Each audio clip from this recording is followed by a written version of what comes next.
سلام، واش راكم؟ ان شاء الله تكونوا بخير وعلى خير. معكم نساء. اليوم جبت لكم وصفه الصابلي، يعني اللي راهم يعتمدوها في المشاريع.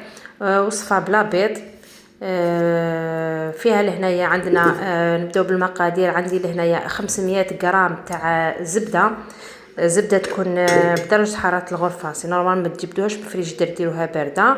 هنايا عندي كاس ونص تاع السكر عادي، سكر كريستاليزي. عندي 2 كيسان تاع الزيت.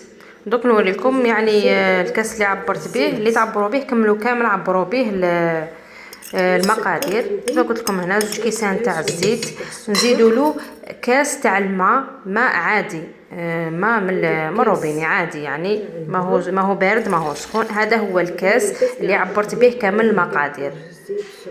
كان العبر واحد كملوا عبروا به. نزيدوا لافاني، ولهنايا نديروهم في البيتخا ونخلوهم يدوروا حتى يولي الخليط ابيض. يعني هنايا اللي ما عند لازم البيتخا ولا البابي، ما تقدريش تخدميه باليد. كما قلت لكم تخلطوا حتى يولي الخليط ابيض. شوفوا كيفاش يجيكم الخليط، ويجيكم يعني ما يديرش خاص كيما نطلعوا شونتيي ولا لا كريم بيغ. هذيك هي هكا يعني يولي الخليط ابيض. نزيدوا لا ليفور لهنا، ديري شكاره تاع لا ليفور.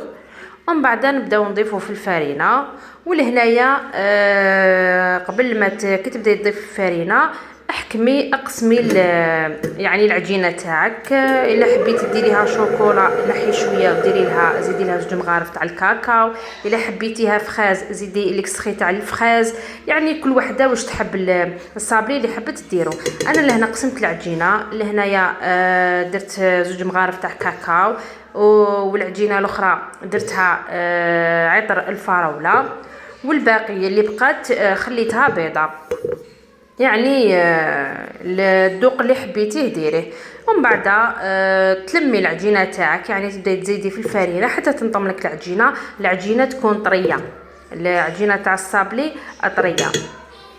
شوفوا لهنايا بعد ما لميت العجينه تاع الكاكاو، عجينه طريه، غلفيها في ساشي وخليها تريح لو طون اللي تكملي كامل العجينه تاعك. لهنايا حليتها وطبحتها. هنا طبحتها دائريه، يعني ما كملت لكمش كامل، درت لكم برك مقتطفات باش تشوفوا.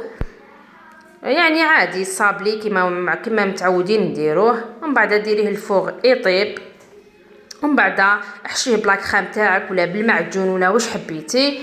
ولهنايا هم لك اللي درتهم انايا كما قلت لكم.